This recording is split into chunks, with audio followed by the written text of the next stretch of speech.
Good morning. Welcome to the Mint. I'm Ndaka Majaka. Some of the stories to look forward to. Reinstated Old Mutual CEO Peter Moyo reports for work. And in the first half, South Africa managed to export more than it imported. For these stories and more, stay with us.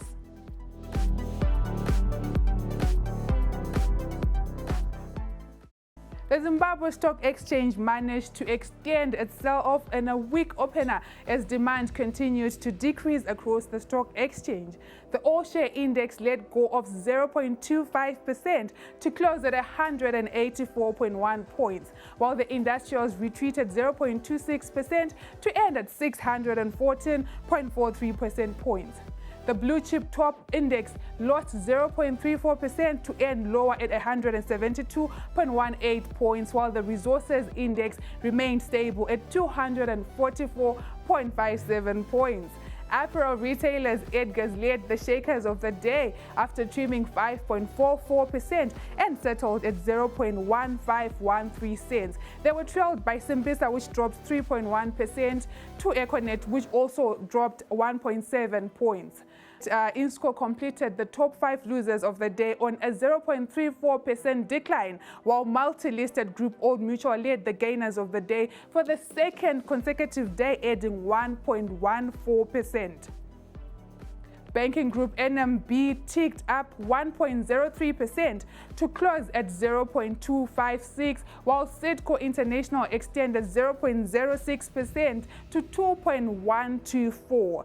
Exia wrapped the winners pack after improving 0.04% to 0.481. A negative breath of 4 was registered yesterday, with fallers outstripping the gainers. Volumes traded on the ZSE were up 14.56% to 6.2 million, yielding a turnover of $10.15 million, which was a 139.26% surge from the previous session. Top volume drivers for the day were CBZ, which was up 45.9%, Riozim, which moved 26.4%, and Delta, which was also up 14.2%. Top value drivers were Riozim, Delta, CBZ, and Old Mutual, which claimed a combined 89.2% of the total output. Now we move over to South African markets. Here are the 5 things you need to know about South African business at this moment. Yes, the Fed lowered interest rates yesterday, but no, this did not help the rand. Lower US interest rates should make the local currency, which still earns investors a fat interest rate, more appealing. Moving on, the South African Revenue Services replaced 3 key executives on precautionary suspension. These are Chief Officer Governance, International Relations, Strategy and Communication, the Chief Human Officer, Capital and Development, and Group Executive Employee Relations. 2 of the executives were quizzed on allegations of governance failures at the Revenue Agency. Here's a bit of good news for the economy in South Africa. The country managed to export more than it imported in the month of June. A trade surplus of 4.42 billion rand was recorded, and this was more than what economists expected. Moving on, newly reinstated Old Mutual CEO Peter Moyo turned up for work yesterday. While the company said he rather shouldn't have, it is clear that there has been an irreparable breakdown in trust and confidence, and that any future working relationship is untenable. This is what the company said. However, his lawyers say that any attempt to block him would be in violation of a court order for his temporary reinstatement. Now, UK Mo owner into a long-time favorite of South African investors wanting offshore exposure has had more than 30% of its value wiped out yesterday. Rental income for the 6 months to June fell by 7.7%, while the company is listed on the London Stock Exchange as well as the Johannesburg Securities Exchange. Now we move on to US markets. Stocks in the US fell as President Donald Trump's stoked US-China trade fears with the announcement of more tariffs while investors digested US employment data. Equities took a major blow last week. The S&P 500 and Nasdaq were down 3.1% and 3.9% this week respectively.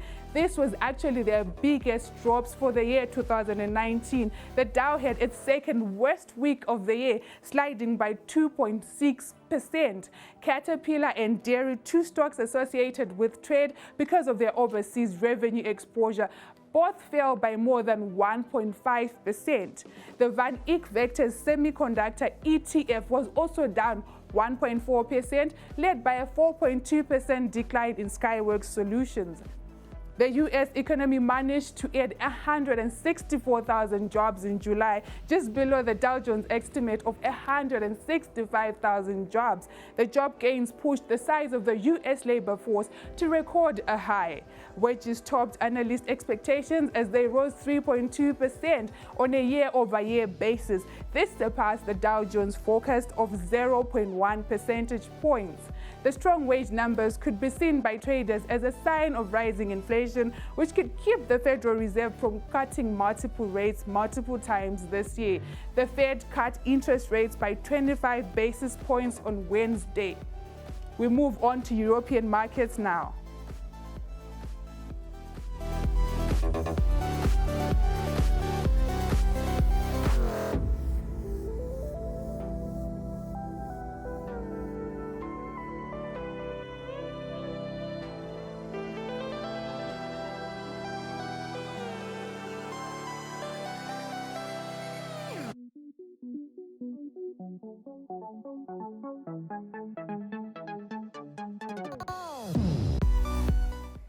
Hong Kong shares declined on Monday as businesses faced major disruptions amid a general strike aimed at bringing the city to a standstill. The benchmark Hang Seng Index was down 2.85% to close at 26,151.32.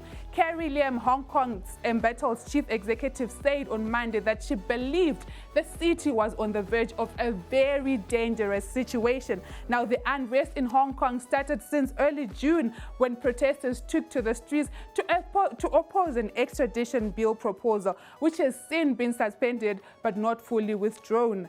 Monday's strike followed another weekend of violent protests, according to the Reuters. More than 100 flights had already been cancelled, while rail operator M2R Corp announced the suspension of services between parts of Hong Kong as commuters struggled to get to work, the Newswire reported. Shares of Cathay Pacific, Hong Kong's main airline, were down 4.24%.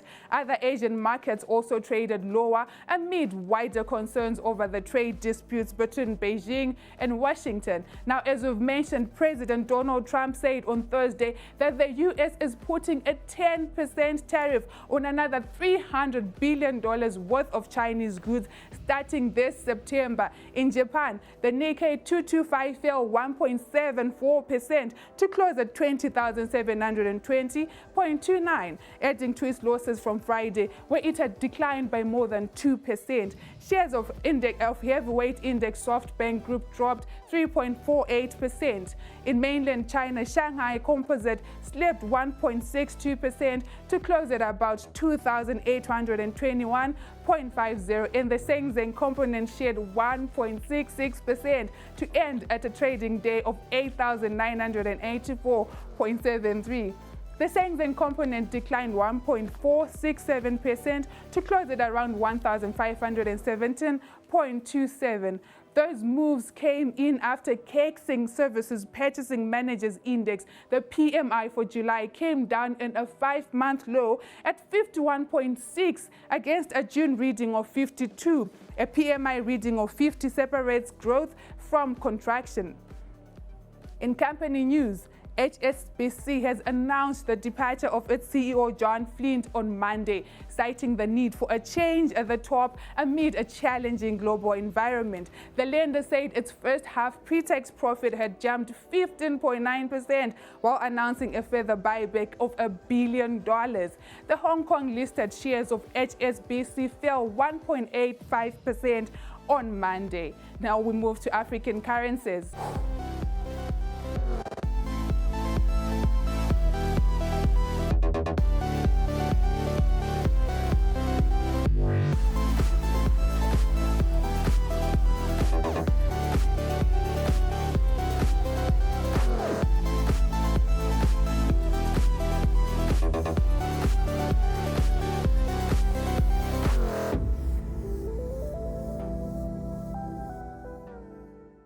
Now, Casa's EcoCash has announced a set of new tariffs.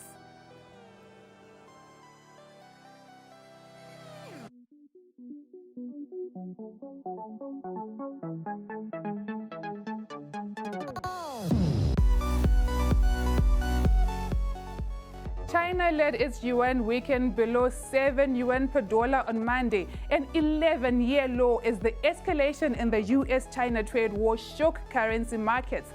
Fearful of the impact on global growth, investors dumped export-oriented Asian currencies and rushed into safe havens, with the Japanese yen surging to a 7-month high.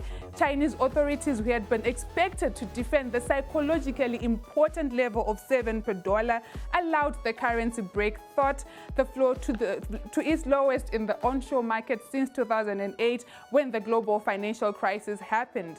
In offshore markets, the yuan fell to its weakest since international trading of the Chinese currency began.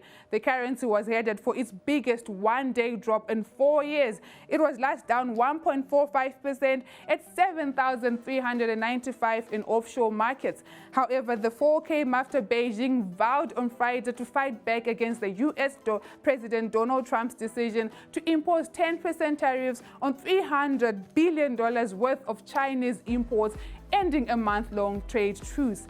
The currencies of other Asian economies are closely linked to China's growth prospects, and they also dropped. The Korean won fell 1.4% against the dollar, on course for its biggest one-day loss since August 2016. The new Taiwan dollar fell by more than 0.7%, while the Australian dollar, often used as a proxy bet on China, shed as much as 0.5% to 0.6748, an 8-month year low.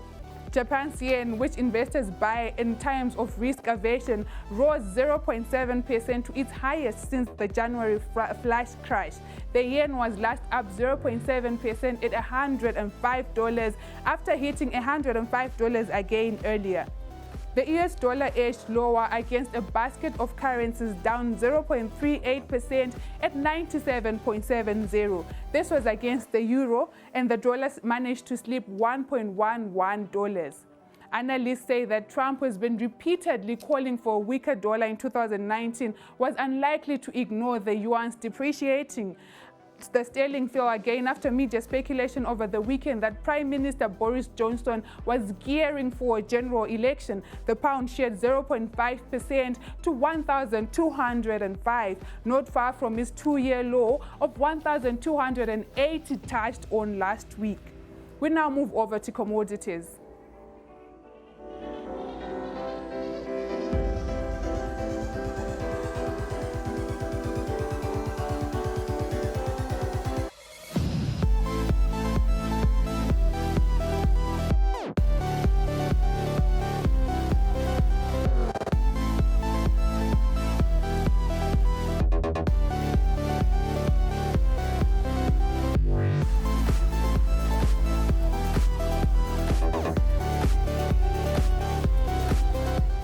In the good news, gold managed to rise to a more than 6-year high on Monday, gaining over 1% as an escalating trade conflict between the United States and China sent investors scurrying all over for the safety of bullion. Spot gold was up 1.2% at $1,457 per ounce after hitting its highest since May 2013, which was $1,460 an ounce. US gold futures were up 0.8% to $1,469. Fears of a slowdown in global economic growth and expectations of more rate cuts by the US Federal Reserve were also supporting bullion growth. Lower interest rates decrease the opportunity cost of holding non-yielding bullion and weigh on the dollar. The near-term outlook for gold looks positive. All this volatility, growth fears, persistent weaknesses in economic data will be good enough for a risk-off environment, said Benjamin Liu, an analyst at Phillip Futures. Elsewhere, silver rose 1.8% to $16.50 per ounce, while platinum climbed 1.5% to $855, while palladium was also up 0.3% to $1,410. In energy, Oil prices fell on Monday on renewed global growth concerns after U.S. President Donald Trump threatened to escalate a trade war with China with more tariffs. This could limit fuel demand in the world's two biggest crude consumers. One man, one tweet, that's all it took for oil prices to suffer their steepest daily decline in several years, PVM Oil Associates analyst Stephen Brennock said of Trump. Now keep watching ZTN online at ztn.co.zw and on our Facebook platform Zimpapers TV network for more. For more stories, join us after this.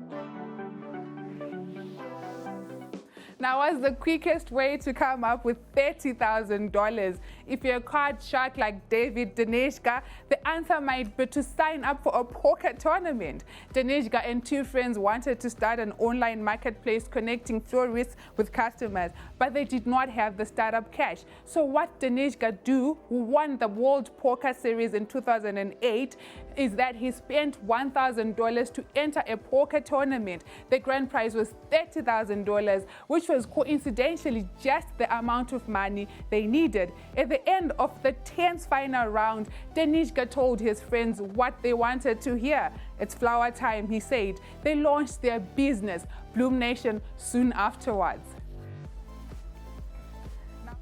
Minister Mthuli Ncube finally gave a figure for Zimbabwe's economic contraction for 2019 from a growth forecast of 3% as outlined in the Transitional Stabilization Program. The minister yesterday said gross domestic product would shrink by 3%. What does this mean for the ordinary Zimbabwean person on the street? The Mint gives you more. Zimbabweans need to fasten their belts for a bumpy ride this year as the economy is set to contract further. GDP growth this year will be negative. We're expecting something about -3%. The question is, what does this mean to the ordinary man on the street? It means your already tough life may just get tougher. Slowly moving away from austerity towards prosperity. Confederation of Zimbabwe Industries Chief Economist Tafadzwa Bandama says this means a harsher economic reality for Zimbabweans. For the ordinary person on the street, they are feeling the pinch of price increases, because what is happening in our economy is that prices are going up and yet salaries are not changing. So that is a predicament for consumers as well as the working class. Finance Minister Mthuli Ncube believes his harsh policies will bear fruit soon. It remains to be seen if the well-regarded professor will manage to turn the country's fortunes around. For the Mint, I'm Ndaka Majaka in Harare. Now, prices of basic goods and services have more than doubled since June, when government renamed the RTGS currency as the Zimbabwean dollar, which has been sliding in value amid widespread shortages, including power, fuel, US dollars, and bread. That has stirred memories among increasingly impoverished Zimbabweans of an economic chaos that happened a decade ago, when rampant money printing fueled hyperinflation and forced the country to abandon its own currency. Now, Zimbabwe's power situation is anticipated to stabilize starting today, following payment arrangements with regional power suppliers who are owed over $80 million.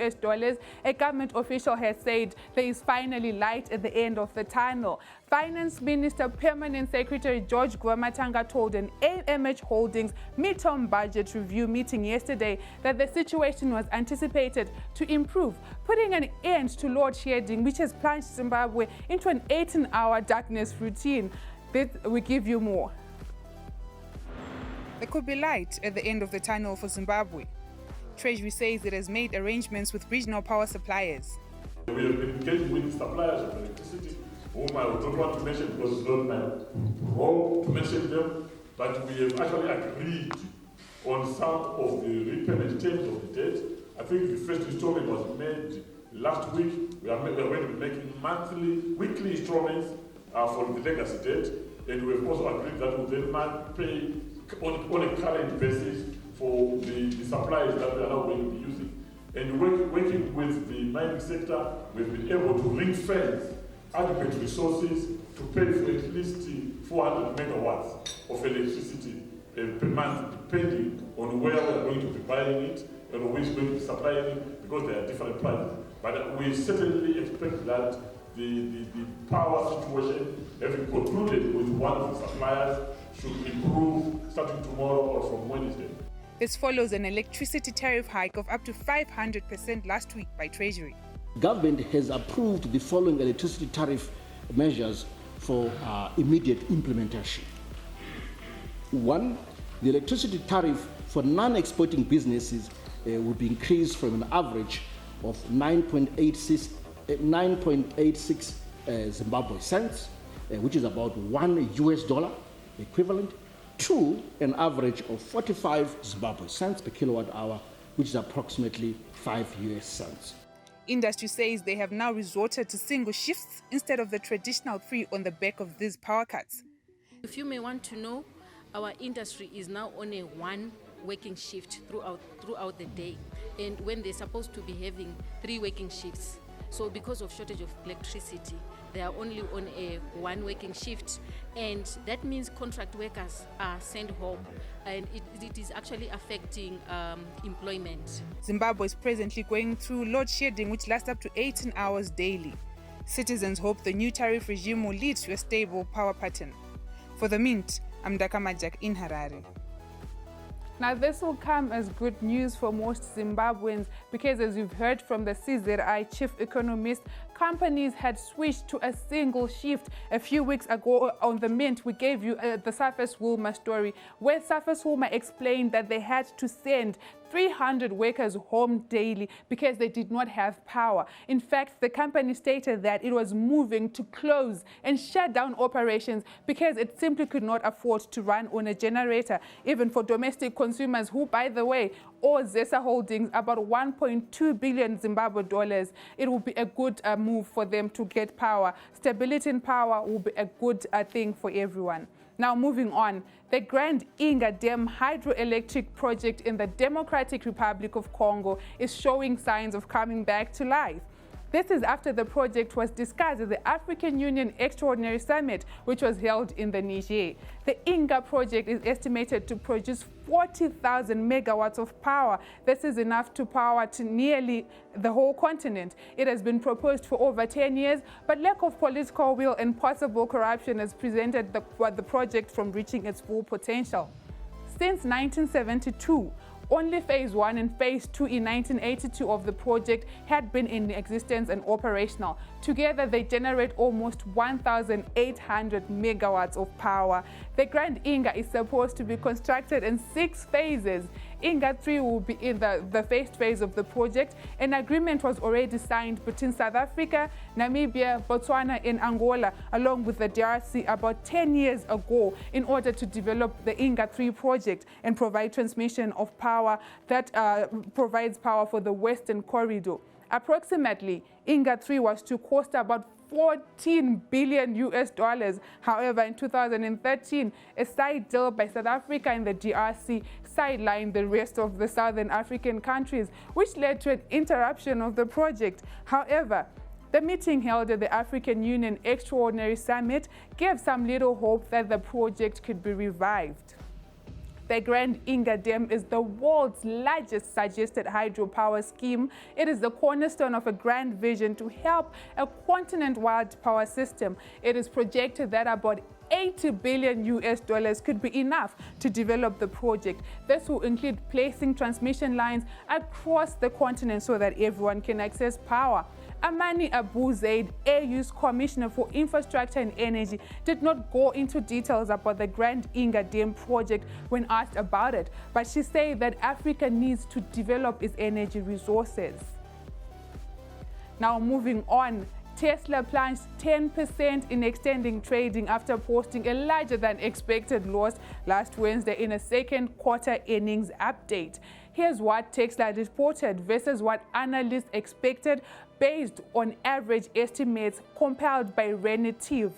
Loss per share on adjusted basis was 1.12 versus 40 cents expected, while revenue was 6.35 billion versus a projected 6.41 billion expected. That compares with an adjusted loss of 3.06 per share on 4 billion in revenue during the same period last year. Although the electric car company fell short of analyst expectations, it reaffirmed full-year guidance delivery, saying it's still expected to sell about 360,000 units to 400,000 vehicles this year, mostly Model 3Cs. Tesla delivered around 152,000 of its cars to customers in the first 6 months of 2019. It has to deliver more than 200,000 in the back half of the year to hit the low end of its guidance.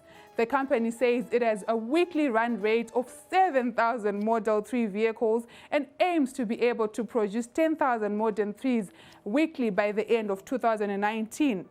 To make high-volume sales of the Model 3 possible, Tesla, in its second quarter letter, explains and it plans to improve production at its existing factories, including its battery plant outside Reno, Nevada, and a car assembly in Fairmont, California. Now, Entrepreneur magazine says parking lot litter cleanup is a simple, inexpensive, and potentially lucrative business to get into, and the market is growing. Startup costs are minimal at as low as $100 to start for basic litter collection tools, and the business can be based from your home. The major operating expense and gas maintenance of your vehicle, it is still possible to make up to $50,000 per year part-time and $100,000 a year full-time as a one-person operation. So if you're looking for business ideas and much more, if you can employ an army of cleaners, since work is performed after hours when businesses are closed, people can keep their full-time jobs without conflict. This could be a great thing for Zimbabweans who want to help and innovate so that they can get more opportunities to create jobs. So you can keep watching ZTN online at ztn.co.zw and on our Facebook platform, Zim Papers TV Network, for more. Additionally, we've got a program, an in-house program, Heartbeat, where we talk health and interact with health professionals, those affected and their stakeholders. You should tune in. A few weeks ago, we were discussing the menstrual issue and how much menstrual products now cost. It's interesting to note that Minister Mthuli Ncube removed duty on sanitary ware in his just presented budget statement. We also have The Couch, where we bring you up to date with the latest sporting news. And of course, we have The Chase, our interactive and investigative program that delves deeper into the topical issues. We thank you for joining us today. This was The Mint with Ndaka Majaka.